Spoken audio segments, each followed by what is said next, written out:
Good afternoon friends, कैसे हैं भाई आप लोग बढ़िया है ना। और फ्रेंड्स, आप लोगों का तैयारी मेरे भाई बहुत बढ़िया तरीके से चल भी रहा होगा।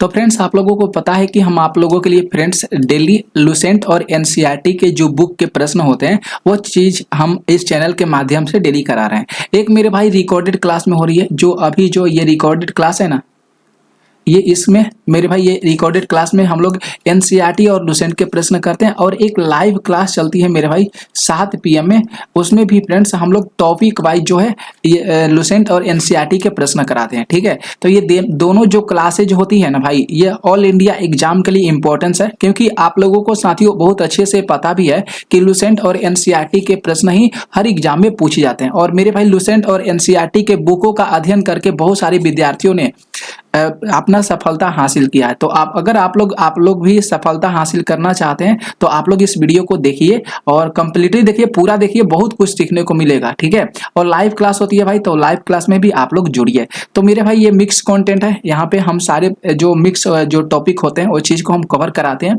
निचोड़ प्रश्न होते हैं और ये प्रैक्टिस सेट हम लोगों का 20 है। क्लास जो है हम लोगों का 110वां नंबर ये क्लास है। तो एक बार आप लोगों से मेरे भाई रिक्वेस्ट है आप लोगों से कि आप लोग इस फैमिली को बड़ा करने में अपना सहयोग बहुत परिपूर्ण रूप से दीजिए, क्योंकि आप लोग दे भी रहे हैं। और आप लोगों के पास जो भी ग्रुप होंगे उसमें आप लोग शेयर करिए इस वीडियो को। ठीक है, तो चलिए हम लोग अपने क्लास को स्टार्टिंग करते हैं। देखते हैं आज की क्लास का कितना बढ़िया और शानदार शानदार प्रश्न, बहुत बढ़िया बढ़िया है। ठीक है, अगर यहाँ पे बात करेंगे, जो पहला प्रश्न दिया गया है कि प्रायद्वीपीय भारत की द्वितीय बृहत्तम बेसिन कौन सी है। बहुत बढ़िया प्रश्न यहाँ पे मेरे भाई दिया गया है कि प्रायद्वीपीय भारत की द्वितीय बृहत्तम बेसिन कौन सा है। तो अगर फ्रेंड्स कृष्णा बेसिन की बात करेंगे ना भाई, ये बिल्कुल सही जगह, यहाँ पे सी ऑप्शन आप लोग सही कर लीजिएगा। कृष्णा बेसिन जो है ये प्रायद्वीपीय भारत की द्वितीय बृहत्तम बेसिन के रूप में इसको जाना जाता है। ठीक है, तो यहाँ पे सी ऑप्शन सही जाएगा। तो यहाँ पे अभी फ्रेंड्स आप लोग कृष्णा बेसिन को आप लोग सही कर लीजिएगा। मेरे जो इंग्लिश वाले भाई बहन है, आप लोग भी कृष्णा बेसिन को आप लोग सही कर लीजिएगा। ठीक है, ये सही जाएगा आंसर, तो ये ध्यान में आप लोग रख लीजिएगा मेरा भाई। ओके, इसके आगे बात करेंगे, अगला प्रश्न बात करेंगे, देखिएगा सेकंड प्रश्न। सेकंड यहाँ पे प्रश्न है कि भारत का national atlas and thematic mapping organisation, बहुत बढ़िया यहाँ पे प्रश्न है फ्रेंड्स कि भारत का national atlas and thematic mapping organisation किस स्थान पर है।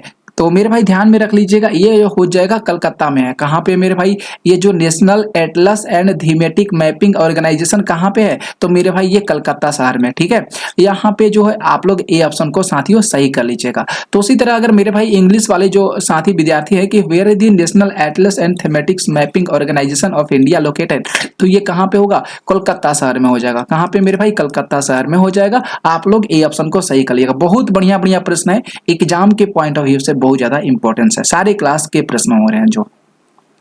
इसके आगे बात करेंगे तीसरा प्रश्न पे। तीसरा प्रश्न यहाँ पे मिलान करने वाला है। यहाँ पे फ्रेंड्स देख सकते हैं मिलान करने वाला, और यहाँ पे देख लीजिएगा भाई जो यहाँ पे लेफ्ट साइड में बीमारी दिया गया है और राइट साइड में फसल का नाम दिया गया है। आप लोगों को मिलान करना है। तो जो ब्लैक रस्ट रोग जो होता है, बीमारी होती है, ये किसके माध्यम से होती है, ये किसके मतलब किस फसल में होता है ब्लैक रस्ट रोग, ये गेहूं में होता है भाई। तो यहाँ पे फ्रेंड्स हम लोग ए का चौथा ऑप्शन को रहेंगे सिलेक्ट। ठीक है, एक का चौथा यहाँ पे सही जाएगा। इसके बाद अस्टेमरोड की बात करेंगे तो ये चावल में होता है, यानी बी का यहाँ पे पहला जाएगा। और व्हाइट रस्ट की बात करेंगे तो ये होता है सरसों में होता है। किस में होता है मेरे भाई, सरसों में होता है।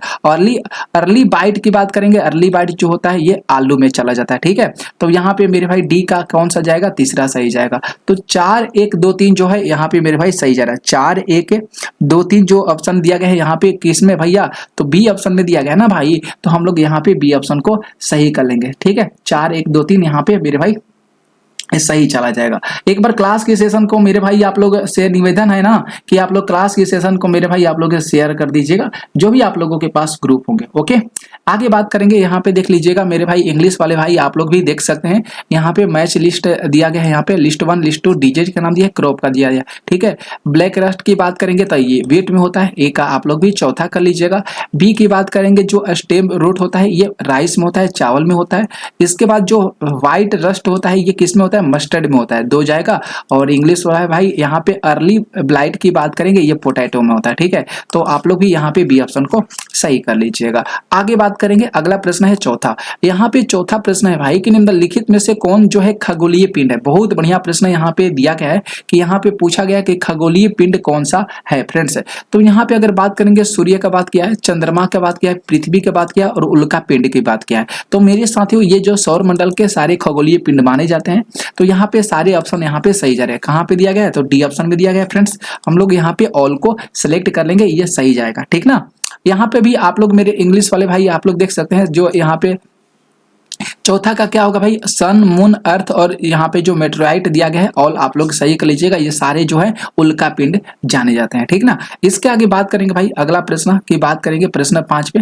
यहाँ पे मेरे भाई देख लीजिएगा प्रश्न 5 नंबर, ठीक है। यहाँ पे प्रश्न 5 कराए कि कोडाई कनाल, ध्यान रखिएगा, कोडाई कनाल किस पर्वत श्रृंखला पर स्थित है। ये मस्त शानदार सा प्रश्न है, कोडाई कनाल किस पर्वत श्रृंखला पर स्थित है। पालनी की बात करेंगे फ्रेंड्स, ये सही करिएगा। पालनी जो पर्वत श्रृंखला है ना, यहीं पे मेरे भाई कोडाई कनाल पर्वत श्रृंखला स्थित है, ठीक है। तो पालनी आप लोग मेरे भाई सही कर लीजिएगा। उसी तरह यहाँ पे दिया गया है मेरे भाई, Kodaikanal is located on which mountain range, तो पालनी इज राइट आंसर, ठीक ना। यहाँ पे आप लोग भी इंग्लिश वाले भाई पालनी को सही कर लीजिएगा। आगे बात करेंगे, 6 नंबर प्रश्न देखिएगा भाई। यहाँ पे 6 प्रश्न है कि क्षेत्रफल के अनुसार भारत का विश्व में कौन सा स्थान है। तो ये तो बहुत अच्छे से आप लोगों को पता है, 7वां है ना, 7वां स्थान है भाई। कौन सा है, 7वां स्थान है। तो what is the Indian rank in the world in the term of area, तो 7th को हम लोग यहाँ पे सही करेंगे, सी सही जाएगा। आगे बात करेंगे प्रश्न 8 नंबर देखिएगा भाई, 7 प्रश्न है भाई, सॉरी 7 प्रश्न यहाँ पे दिया गया है भाई। अरे भैया यहाँ पे ये कैसे हो गया, हाँ ठीक है ना, ठीक है भाई। यहाँ पे 7 प्रश्न है कि दक्षिण एशिया का सबसे बड़ा मरुस्थल कौन सा है। दक्षिण एशिया का सबसे बड़ा मरुस्थल कौन सा है। तो फ्रेंड्स थार को आप लोग सही करिएगा। थार जो है ना मेरे भाई, ये इंपॉर्टेंस हो जाएगा। दक्षिण भारत का सबसे बड़ा मरुस्थल कौन सा है, थार हो जाएगा। और इंग्लिश वाले भाई, what is the largest desert in South Asia, तो आप लोग भी थार को सही करिएगा। देखिए हिंदी में गलत हो सकता है, हिंदी का रूपांतरण गलत हो सकता है, लेकिन हिंदी का इंग्लिश का जो रूपांतरण होगा ना फ्रेंड्स, ये कभी गलत नहीं हो सकता है। तो ये चीज ध्यान में रख लीजिएगा। आप लोग जब भी एग्जाम देने जाइएगा, कभी भी हिंदी में लैंग्वेज गलत मिल जाएगा तो आप इंग्लिश वाला को सही करिएगा। इंग्लिश वाला सबसे ज्यादा मायने रखता है, ठीक है। यहाँ पे आगे बात करेंगे भाई, अगला प्रश्न है 8 नंबर। 8 देखिएगा, यहाँ पे प्रश्न 8 कर रहा है मेरे भाई कि भारत के राष्ट्रीय आय में सर्वाधिक योगदान किस क्षेत्र का होता है। ये बहुत बढ़िया प्रश्न है। अब जब इकोनॉमिक्स आप लोगों को हम पढ़ा रहे थे ना, तो उस टाइम इस चीज के बारे में बहुत बढ़िया से बताए थे कि जो भारत में राष्ट्रीय आय जो होता है फ्रेंड्स, जो नेशनल इनकम होता है, इसका सर्वाधिक योगदान जो होता है किस क्षेत्र से आता है। तो यहाँ पे बात करेंगे तृतीय क्षेत्र से होता है। किस क्षेत्र से मेरे भाई, तृतीय क्षेत्र से। आप लोग याद रख लीजिएगा, बी ऑप्शन सही चला जाएगा, ठीक है। यहाँ पे टेरिटोरियल सेक्टर की बात करेंगे ना भाई, ये आप लोग सही कर लीजिएगा। Which sector contribute the most of Indian national income, तो बी ऑप्शन सही जाएगा। 9 प्रश्न की बात करेंगे कि निम्नलिखित में से किसने राज्य को एक आवश्यक बुराई माना है। बहुत बढ़िया प्रश्न है भाई। निम्नलिखित में से किसने राज्य को एक आवश्यक बुराई के रूप में देखा है, माना है, तो उनका नाम हो जाएगा टॉमस पेन। कौन है भाई, उनका नाम क्या है, टॉमस पेन को आप लोग सही करिएगा, ठीक है। इसी तरह यहाँ पे भी आप लोग देख सकते हैं who consider the state as the necessary evil, तो टॉमस पेन को आप लोग यहाँ पे सही करिएगा। क्या हो गया मेरे, Thomas Paine is right answer. आगे बात करेंगे, प्रश्न 10 है। 10 नंबर प्रश्न कर रहे हैं मेरे भाई, ध्यान से देखिएगा कि ब्याज की वह दर जिस पर बैंक अपने पसंदीदा ग्राहक को क्या करता है भाई, ऋण देता है। पसंदीदा जो ग्राहक होते हैं उनको क्या करता है, ऋण देता है, ठीक है। क्या करता है मेरे भाई, ऋण देता है। वह क्या कहलाती है, तो वह मेरे भाई ध्यान रख लीजिएगा, वह मुख्य ऋण दर कहलाती है। क्या कहलाती है मेरे भाई, वह मुख्य ऋण दर कहलाती है। यहाँ पे भी आप लोग देख सकते हैं मेरे भाई कि the interest rate at which bank lend to their preferred customer is called, तो उसको हम लोग बोलते हैं क्या, प्राइम लीडिंग। यहाँ पे रेट दिया गया है ना, इसे हम लोग कर लेंगे सी ऑप्शन को सही। आगे बात करेंगे, प्रश्न 11 है कि रेणुका झील किस राज्य में स्थित है। रेणुका झील जो है ये फ्रेंड्स हिमाचल प्रदेश में स्थित है। कहाँ पे मेरे भाई है, हिमाचल प्रदेश में स्थित है। बहुत बढ़िया प्रश्न है, सिलेक्टेड है। तो in which state is Renuka lake located, तो हिमाचल प्रदेश सही होगा, ठीक है। आगे बात करेंगे, प्रश्न 12 है भाई। यहाँ पे देखिए देखिए 12 प्रश्न है भाई कि संविधान सभा के प्रारूप समिति के सदस्यों की संख्या कितनी थी? तो याद रखना होगा 7 थी। कितना था मेरे भाई? 7 था ना। इसी तरह यहाँ पे how many members were there in the drafting committee of the constituent assembly. तो यहाँ पे फ्रेंड्स हम लोग 7 को सही करेंगे, ठीक है। आगे बात करेंगे 13 प्रश्न है निम्नलिखित में से कौन जो है समवर्ती सूची का एक विषय माना जाता है? तो समवर्ती सूची का विषय जो माना जाता है विवाह और तलाक को माना जाता है, समवर्ती सूची के अंतर्गत आता है, ठीक ना, विवाह और तलाक। उसी तरह यहाँ पे बात करेंगे विच of the following is a subject of the concurrent list. तो मैरिज और डिवोर्स को आप लोग सही करिएगा, यहाँ पे ऑप्शन नंबर ए सही जाएगा। इसके आगे बात करेंगे 14 नंबर प्रश्न पे भाई कि कौन सा अनुच्छेद संसद के सचिवालय से संबंधित है? कौन सा अनुच्छेद जो है संसद के सचिवालय से संबंधित है? बहुत बढ़िया बढ़िया प्रश्न आप लोगों के लिए यहाँ पे फ्रेंड्स करा। अरे भैया यहाँ पे क्या हो गया, कभी कभी यहाँ पे दिक्कत हो जा रहा है, कभी हाँ आप सही हो गया ना कि कौन सा अनुच्छेद संसद के सचिवालय से संबंधित है। तो मेरे भाई आर्टिकल जो 98 होता है ना, ये संसद के जो है सचिवालय से रिलेटेड होता है, ठीक है। तो यहाँ पे आप लोग सही कर लीजिएगा मेरे भाई, डी ऑप्शन को सही जाएगा ना, इंग्लिश वाले भाई। आर्टिकल 98 संसद के सचिवालय 98 से रिलेटेड होंगे आर्टिकल।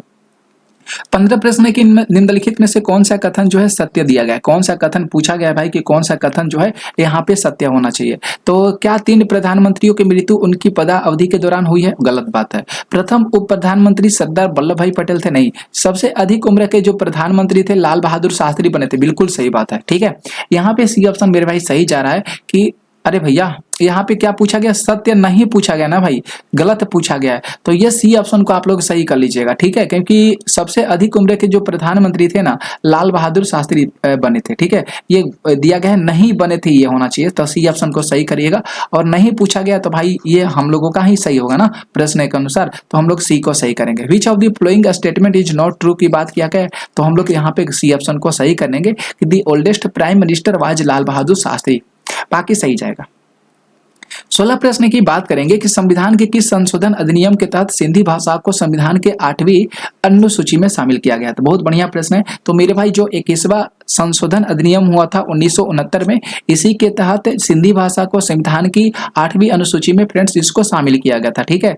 तो मेरे भाई यहाँ पे आप लोग भी देख सकते हैं, यहाँ पे 21 है, यहाँ पे बी ऑप्शन को आप लोग सही कर लीजिएगा, अमेंडमेंट एक्ट 1969, ठीक है। 21वां यहाँ पे जो 21 अमेंडमेंट एक्ट 1969 को सही कर लीजिएगा। आगे बात करेंगे जो 17 प्रश्न है कि राज्यसभा के सभापति और उपसभापति जो होते हैं ये किस आर्टिकल के तहत आते हैं? तो आर्टिकल 89 के तहत आते हैं। कौन सा आर्टिकल के अंतर्गत जो आते हैं? चेयरमैन होते हैं और जो डिप्टी चेयरमैन होते हैं। देख रहे हैं ना यहाँ पे चेयरमैन और जो deputy chairman of the Rajya Sabha. तो यहाँ पे फ्रेंड्स हम लोग आर्टिकल 89 को मेरे भाई सही करेंगे, 89, ठीक है ना, इसे आप लोग ध्यान में रख लीजिएगा। आगे बात करेंगे प्रश्न 18 है भाई। 18 प्रश्न है कि निम्न में से किस राज्य की विधानसभा चुनाव में पहली बार इलेक्ट्रॉनिक वोटिंग मशीन यानी जिसको ईवीएम बोलते हैं इसका प्रयोग किया गया था? कौन से सबसे पहले राज्य की विधानसभा में किया गया था? तो याद रखना होगा सबसे पहले केरल में किया गया था। कहाँ पे मेरे भाई? केरल में किया गया था, ठीक है। तो in which state assembly election was the electronic voting machine used for the first time? तो केरल में किया गया था, ठीक है। आगे बात करेंगे प्रश्न 19 है भाई। 19 प्रश्न है कि विधान परिषद में सदस्यों की संख्या कम से कम कितना होता है? तो याद रख लीजिएगा कम से कम 40 होता है। कितना होता है मेरे भाई? कम से कम 40 होना चाहिए। तो what is the minimum number of the member in the legislative council? तो यहाँ पे 40 को सही करिएगा, 40 होना चाहिए।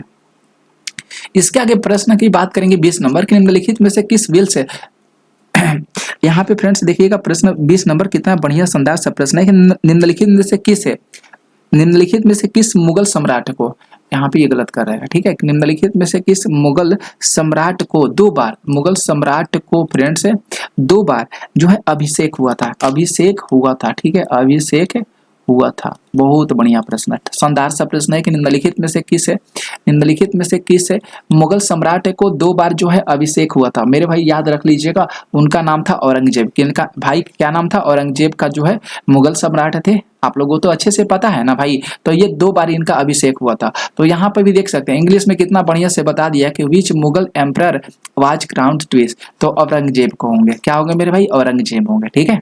आगे बात करेंगे 21 प्रश्न पे भाई, बहुत बढ़िया प्रश्न है। अकबर, मुहम्मद बिन तुगलक, इल्तुतमिश और शेर शाह दिया गया, इनके द्वारा देख सकते हैं क्या क्या अपनाया गया है भाई। बहुत बढ़िया प्रश्न है यहाँ पे। दिया गया है, ठीक है। यहाँ पे अगर बात करेंगे अकबर के द्वारा है आईने या आईन ए 10 साला को हम लोग सही करेंगे, अकबर के द्वारा आईन ए 10 साला सही जाएगा, ठीक है भाई। इसके बाद मोहम्मद बिन तुगलक की बात करेंगे तो प्रतीक मुद्रा को आप लोग सही करिएगा, यानी ए का तीसरा सही जा रहा है और बी का मेरे भाई चौथा सही जा रहा है। इल्तुतमिश की बात करेंगे तो चहलगानी अमीर, ठीक है। चहलगानी अमीर कौन भाई? इल्तुतमिश। शेरशाह की बात करेंगे तो सड़क ए अंजाम, ये बहुत ही इंपॉर्टेंस है, ठीक है। ये मेरे भाई बहुत इंपॉर्टेंस है, इसे आप लोग रगड़ कर याद कर लीजिएगा, कभी भूलना नहीं है, एग्जाम में आ सकता है, ठीक है। तो 3 4 2 1 कहाँ पे जा रहा है? इस ऑप्शन में, सी ऑप्शन में सही जा रहा है, तो हम लोग सी ऑप्शन को सही कर लेंगे। तो मेरे भाई अकबर, मोहम्मद बिन तुगलक और इल्तुतमिश और शेरशाह सूरी, आप लोग भी यहाँ पे 3 4 2 1 को मेरे भाई सही कर लीजिएगा। 3 4 2 1 अकबर क्या होंगे भरे, तो यहाँ पे तीसरा आप चले जाएगा, तो इसे ध्यान रख लीजिएगा, याद है आप लोग भी कर लीजिएगा भाई।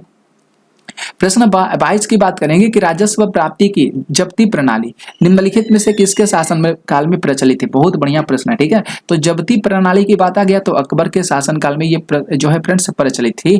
तो यहाँ पे आप लोग देख सकते हैं, अकबर को आप लोग भी सही करिएगा, ए ऑप्शन सही जाएगा भाई। आगे बात करेंगे, प्रश्न 23 है कि विजयनगर आने वाले प्रमुख विदेशी यात्री निम्नलिखित में से कौन से पुर्तगाल का नहीं था? ये ध्यान दीजिएगा, नहीं था पूछा गया है ना, तो नहीं था तो निकोलो कोटी की बात करेंगे ना भाई, ये पुर्तगाल का नहीं था, निकोलो कोटी को सही करिएगा। बाकी यहाँ पे तो बी सी सही जाएगा ना, बी सी डी को। तो इसी तरह आप लोग देख सकते हैं यहाँ पे which of the following traveller Vijayanagar was not from Portugal, तो यहाँ पे निकोलो कोटी को आप लोग यहाँ से सही करिएगा। क्या होगा मेरे भाई? यहाँ पे आप लोग सही कर लीजिएगा, ठीक है, निकोलो कोटी को। आगे बात करेंगे, अगला प्रश्न दिया गया है 24 है कि यहाँ पे पूछा गया निम्नलिखित में से कौन सा कथन जो है सही नहीं है? क्या है मेरे भाई? कौन सा कथन जो है यहाँ पे सही नहीं है? बहुत बढ़िया यहाँ पे प्रश्न दिया गया है, ठीक है। यहाँ पे अगर बात करेंगे मेरे भाई कि जैन धर्म में आत्मा की मान्यता है, बिल्कुल बात सही बात बता रहा है भाई, जैन धर्म में आत्मा की मान्यता है। महावीर की पत्नी का नाम यशोदा था। जैन धर्म में ईश्वर की मान्यता नहीं है, बिल्कुल नहीं है भैया। जैन धर्म के 22वें तीर्थकार पार्श्वनाथ है, भाई यहाँ पे गलत जा रहा है, ठीक है। जैन धर्म के जो 22वें तीर्थकार थे ना, यहाँ पे तीर्थकार होना चाहिए ना, तीर्थकार जो थे पारसनाथ नहीं थे मेरे भाई, तो यहाँ पे डी ऑप्शन हम लोग सही करेंगे, क्योंकि पूछा ही गया है कि कौन सा कथन सही नहीं है। तो इसी तरह यहाँ पे नॉट करेक्ट की बात किया गया, तो यहाँ पे कह सकते हैं आप लोग जो यहाँ पे जो 22वें दिया गया ना 22 तीर्थकार ऑफ जैन पार्श्वनाथ आज यहाँ पे दिया गया जैन धर्म के, तो यहाँ पे आप लोग सही करिएगा, डी ऑप्शन सही चला जाएगा, ठीक है। यहाँ पे बात किया गया प्रश्न 25 पर मेरे भाई ध्यान से देखिएगा कि मगध की बात किया, किसका बात किया? मगध। मगध महाजनपद की राजधानी लिखित में से कहाँ पे थी? तो मगध महाजनपद की राजधानी राजगिरी थी। कहाँ थी मेरे भाई? तो याद रख लीजिएगा, मगध महाजनपद की राजधानी कहाँ थी? राजगिरी थी, डी ऑप्शन सही जाएगा। तो यहाँ पे देख सकते हैं मगध महाजनपद की राजधानी कहाँ पे थी? राजगिरी थी ना, डी ऑप्शन सही करिएगा। प्रश्न 26 की बात करेंगे मेरे भाई कि प्रमुख सैंधव स्थल, ध्यान दीजिएगा, प्रश्न बढ़िया है कि प्रमुख सैंधव स्थल चन्नू हुद्रो किस नदी के किनारे स्थित है? बहुत बढ़िया प्रश्न है ना। तो मेरे भाई सिंधु नदी के किनारे स्थित है। किस नदी के किनारे स्थित है? सिंधु नदी के किनारे चन्नू हुद्रो स्थित है। तो यहाँ पे देख सकते हैं on which river bank is the major Indus valley site Chanhudaro locate है। तो यहाँ पे चन्नू हुद्रो को आप लोग सही कर लीजिएगा मेरे भाई, बहुत बढ़िया यहाँ पे ये प्रश्न है, तो हम लोग इंदुस को सही करेंगे, ठीक है। सिंधु नदी होगा ना भैया, यहाँ पे इंदुस दिया गया, गलत दिया गया, यहाँ पे सिंधु को आप लोग सही करिएगा, सिंधु नदी होना चाहिए। ओके, आगे बात करेंगे, प्रश्न 27 है भैया। 27 नंबर प्रश्न है कि ऋग्वेद के परिच्छेदों में प्रयुक्त आधान्य, माफ कीजिएगा आधान्य, भैया आधान्य क्या? आघन्य होना चाहिए, आघन्य होना चाहिए, ठीक है। यहाँ पे ये भाई आधान्य नहीं होना चाहिए, इस तरह से होना चाहिए, आघन्य होना चाहिए। आघन्य शब्द निम्नलिखित में से किसके लिए प्रयोग किया गया था? ऋग्वेद के परिच्छेदों में पूछा गया है। तो याद रख लीजिएगा, गाय के लिए प्रयोग किया गया था, किसके लिए? काव के लिए प्रयोग किया गया था। तो आघन्य जो है यूज किया गया था एनिमल का, तो काव के लिए मेरे भाई सी ऑप्शन सही करिएगा। यहाँ पे प्रश्न 28 है कि प्रथम बंगला समाचार पत्र जो राजनीति से जुड़ा था वह कौन था भाई? तो याद रख लीजिएगा, सोम प्रकाश था। कौन था मेरे भाई? सोम प्रकाश था ना। तो यहाँ पे which was the first Bengal, यहाँ पे जो Bangla newspaper related to politics, तो सोम प्रकाश को आप लोग सही करिएगा, डी ऑप्शन यहाँ पे सही जाएगा, सोम प्रकाश, ठीक है। इसके आगे बात करेंगे, निम्नलिखित में से, यहाँ पे 29 नंबर प्रश्न है, निम्नलिखित में से सबसे पहले आंदोलन से संबंधित घटना कौन हुई? तो स्वाधीनता दिवस की घोषणा सबसे पहले यही हुआ था, ठीक है। स्वाधीनता दिवस की जो घोषणा हुआ था ये हुआ था। तो यहाँ पे which of the following event happen first हुआ था? तो डिक्लेरेशन इन इंडिपेंडेंस डे को आप लोग सही करिएगा, ए ऑप्शन सही जाएगा मेरे भाई। तो पेशेंस बना के रखिएगा, क्लास को देखिएगा एंड तक और बहुत कुछ आप लोगों को मिलेगा। तो यहाँ पे फ्रेंड्स 30 प्रश्न की बात करेंगे। कितना बढ़िया प्रश्न आप लोग के सामने। फ्लोरेंस की बात क्या है, फ्लोरेंस नाइटिंगेल थे, क्या थे मेरे भाई, फ्लोरेंस नाइटिंगेल थे, ठीक है। फ्लोरेंस नाइटिंगेल ने निम्नलिखित में से किसे भारत की संज्ञा दी, फ्लोरेंस नाइटिंगेल ने निम्नलिखित में से किसको भारत की संज्ञा दिए थे, तो लॉर्ड रिपन को दिए थे। किसको दिए थे, लॉर्ड रिपन को दिए थे, ठीक है, लॉर्ड रिपन। यहाँ पे भी ये ऑप्शन सही जाएगा। आगे बात करेंगे भाई, देखिएगा 31 प्रश्न है कि निम्नलिखित में से किन का उपकरण ध्वनि ऊर्जा को विद्युत ऊर्जा में कन्वर्ट करता है। मतलब ध्वनि ऊर्जा को विद्युत ऊर्जा में कौन सा जो है फ्रेंड्स जो उपकरण है ना ये कन्वर्ट करता है, तो माइक्रोफोन करता है। कौन कन्वर्ट करता है, माइक्रोफोन। तो which device convert sound energy to into electric energy, तो माइक्रोफोन को आप लोग सही करिएगा, ऑप्शन ए सही जाएगा। प्रश्न 32 की बात करेंगे भाई। प्रश्न 32 है कि घरेलू विद्युत तार मूलतः किस श्रेणी से जुड़ा होते हैं। तो जो घरेलू विद्युत तार होते हैं, वायर होते हैं, ये समानांतर क्रम में जुड़े होते हैं। कौन से क्रम में, समानांतर क्रम में जुड़े होते हैं। आप लोग देख सकते हैं ना पैरेलल यहाँ पे कनेक्शन दिया गया है ना, इसे आप लोग सही कर लीजिएगा। प्राइमरी जो कनेक्टेड होते हैं, जो ये समानांतर क्रम में जुड़े होते हैं। यहाँ पे बात करेंगे 33 प्रश्न है कि फोटोग्राफी में निम्न में से कौन से अम्ल का प्रयोग किया जाता है। फोटोग्राफी में तो ऑक्जेलिक अम्ल का प्रयोग किया जाता है। तो इसके बाद देख लीजिएगा मेरे भाई, विच एसिड इज इन फोटोग्राफी, तो ऑक्जेलिक एसिड को आप लोग सही करिएगा, ए ऑप्शन सही जाएगा। आगे बात करेंगे प्रश्न 34 है भाई कि निम्न तापी इंजन का अनुप्रयोग निम्नलिखित में से किस में किया जाता है। बहुत बढ़िया प्रश्न है। किया जाता है रॉकेट में किया जाता है। किस में किया जाता है मेरे भाई, रॉकेट में किया जाता है, ठीक है, याद रख लीजिएगा। जो low temperature engine are use होता है तो रॉकेट में होता है, ऑप्शन नंबर ए सही जाएगा। आगे बात करेंगे भाई, देखिएगा अगला प्रश्न है 35 नंबर। यहाँ पे प्रश्न है कि क्रिस्टल की संरचना जानने के लिए निम्न में से किसको प्रयोग में लाया जा सकता है। तो जो क्रिस्टल की संरचना जानना है, उसका जो बनावट है उसमें एक्स किरण का उपयोग किया जाना चाहिए। कौन से किरण का मेरे भाई, एक्स किरण का उपयोग करना चाहिए, ठीक है। तो which rays are used to study crystal structure, तो एक्स रे को आप लोग सही करिए, एक्स मतलब एक्स किरण हो जाएगा, ठीक है ना भाई। तो आप लोग क्लास के सेशन को मेरे भाई शेयर कर दीजिएगा। कितना बढ़िया बढ़िया प्रश्न करा रहे हैं आप लोगों के लिए।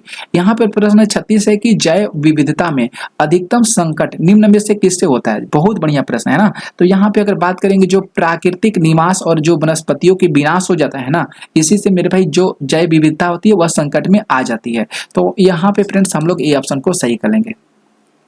और मेरे भाई आप लोग भी यहाँ पे जो है ए ऑप्शन को सही कर लीजिएगा। हैबिटेट एंड वेजिटेशन डिस्ट्रक्शन को आप लोग सही कर लीजिएगा, वेजिटेट। इसके आगे बात करेंगे प्रश्न 37 है मेरे भाई की विद्युत घंटी में कौन से सेल का प्रयोग किया जाता है। तो विद्युत घंटी में किया जाता है लेक लासे सेल का प्रयोग किया जाता है। कि कौन से सेल का प्रयोग किया जाता है, तो लेक लांसे जो सेल होता है ना मेरे भाई, तो विद्युत घंटी में लेक लांसे सेल का प्रयोग किया जाता है, याद रख लीजिएगा। जो which type of cell is use an electric bell, तो यहाँ पे आप लोग बी ऑप्शन को सही कर लीजिएगा, लेक लांसे सेल, ठीक है। यहाँ पे आगे बात करेंगे प्रश्न 38 है भाई, देखिएगा 38 नंबर प्रश्न है कि निम्नलिखित में से कौन जो है यहाँ पे कौन समांग मिश्रण का उदाहरण नहीं है। कौन सा समांग मिश्रण का उदाहरण नहीं है, ये प्रश्न पूछा गया है ना। तो यहाँ पे अगर भाई बात करेंगे जो कुहासा हो जाएगा ना, कुहासा जो है समांग मिश्रण का उदाहरण नहीं माना जाता है, ठीक है। एग्जाम्पल जो है समांग मिश्रण का नहीं है। तो होमोजेनियस मिक्सचर की बात किया है, तो आप लोग फॉग को सही करिएगा, फॉग यहाँ पे सी आंसर सही जाएगा। प्रश्न बात करेंगे 39 नंबर पे कि किस परमाणु के नाभि की त्रिज्या लगभग कितना होता है। तो किसी भी परमाणु की जो नाभि की त्रिज्या होती है मेरे भाई ध्यान रख लीजिएगा। यहाँ पे ऑप्शन में कुछ गड़बड़ कर दिया, ठीक, टाइप करने में मिस्टेक हो गया, तो 10 के पावर 6 मीटर यहाँ पे ऑप्शन में डाल दीजिएगा। यहाँ पे 10 के पावर -10 मीटर डाल दीजिएगा, 10 के पावर -12 मीटर डाल लीजिएगा, और मेरे भाई 10 के पावर यहाँ पे 15 कर लीजिएगा ना, 12 3 15 हो जाएगा, 15 मीटर डाल लीजिएगा। तो परमाणु की जो नाभि की त्रिज्या होती है ना मेरे भाई, यह ध्यान में रख लीजिएगा, ये होता है 10 के पावर -15 होता है। कितना होता है मेरे भाई, 10 के पावर -15 होता है।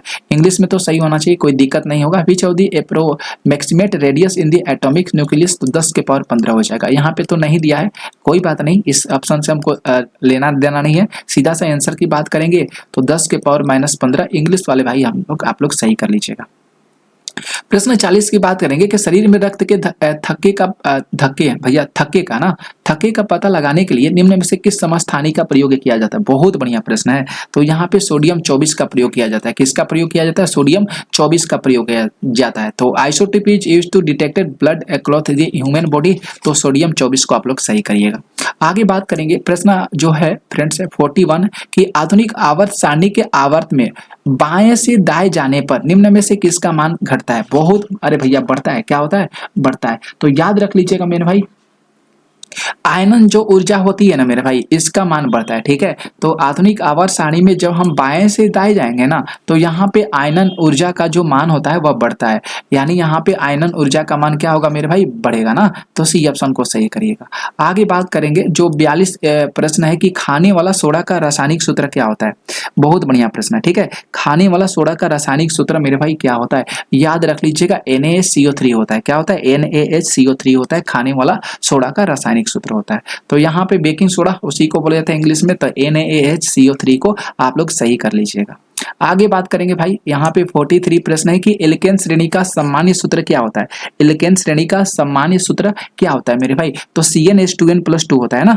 यहाँ पे CnH2n अब प्लस में 2 होता है। ये तो आप लोग 10 क्लास में बहुत बढ़िया से आप लोगों को सर जी पढ़ाए होंगे। तो general formula of alkene series तो CnH2n+2। देखिए कितना बढ़िया इंग्लिश में दिया गया है। प्रश्न 44 की बात करेंगे कि क्रायोलाइट निम्नलिखित में से किस धातु का अयस्क होता है। क्रायोलाइट की बात किया है। तो जो क्रायोलाइट होता है मेरे भाई, ये ध्यान रख लीजिएगा, ये एल्युमिनियम का अयस्क होता है। किसका अयस्क होता है मेरे भाई? यह एल्युमिनियम का अयस्क होता है क्रायोलाइट। ठीक है। तो यहाँ पे आप लोग भी सही कर लीजिएगा, cryolite is an ore of which metal. तो एल्युमिनियम यहाँ पे सही जाएगा। आगे बात करेंगे प्रश्न 45 है भाई कि निम्नलिखित में से किसे कोशिका के अणुओं का यातायात प्रबंधक कहा जाता है। बहुत बढ़िया प्रश्न है। ठीक है। यातायात प्रबंधक गोल्जी काय को बोला जाता है। यातायात जो प्रबंधक होता है ये गोल्जी काय को बोला जाता है। जो ट्रैफिक मैनेजर होता है सेलर मोलस्कोलिस। तो यहाँ पे गोल्जी काय को हम लोग सही करेंगे। सी ऑप्शन यहाँ पे सही जाएगा। ठीक है, गोल्जी काय। आगे बात करेंगे 46 प्रश्न है कि निम्नलिखित में से कौन सा कथन आरएनए के संबंध में सही नहीं है। सही है भैया, यहाँ पे सही पूछा गया, हम लोग गलत को नहीं सिलेक्ट करना है। तो इसमें राइबोज शर्करा होती है भैया, बिल्कुल सही बात है, राइबोज शर्करा होता है। इसमें बेस से थायमिन की जगह यूरासिल का प्रयोग होता है, ये भी सही जाता है, यूरासिल आ जाता है। यह केंद्रक और कोशिका द्रव्य दोनों में पाया जाता है। मतलब यहाँ पे डी ऑप्शन सही जाएगा। ए भी सही हो रहा है, बी भी सही हो रहा है और सी भी सही जा रहा है। आप लोग भी मेरे भाई इंग्लिश वाले भैया आरएनए के बारे में पूछा गया है, तो it contains a sugar called ribose, बिल्कुल सही बात कर रहा है। The base thymine is replaced by uracil in RNA, ये भी सही जा रहा है। It is found in both the nucleus and the यहाँ पे साइटोप्लाज्म में, यहाँ पे डी ऑप्शन को आप लोग सही कर लीजिएगा। ठीक है। आगे बात करेंगे, प्रश्न देख लीजिएगा 47 भाई। 47 कितना बढ़िया प्रश्न है कि चुकंदर में कौन सा वर्णी लवक पाया जाता है। चुकंदर की बात क्या है तो मेरे भाई याद रख लीजिएगा, बीटानिन पाया जाता है। चुकंदर में कौन सा वर्णी लवक पाया जाता है? बीटानिन ना। यहाँ पे देख सकते हैं कौन सा पिगमेंट जो होता है बीट रूट में होता है चुकंदर में, तो विटामिन को आप लोग सही कर लीजिएगा, विटामिन। आगे बात करेंगे 48 है कि निम्नलिखित में से किसमें असूत्री विभाजन होता है। तो असूत्री विभाजन होता है मेरे भाई जीवाणु में भी होता है, नीलहरित शैवाल में भी होता है, अमीबा में होता है। डी ऑप्शन को आप लोग सही कर लीजिएगा। ठीक है। इंग्लिश वाले भाई आप लोग भी ऑल ऑफ दी एबव को सही कर लीजिएगा। आगे बात करेंगे मेरे भाई, देखिएगा 49 प्रश्न है, यहाँ पे देख सकते हैं बढ़िया प्रश्न है कि फ्लाई एश की बात किया है।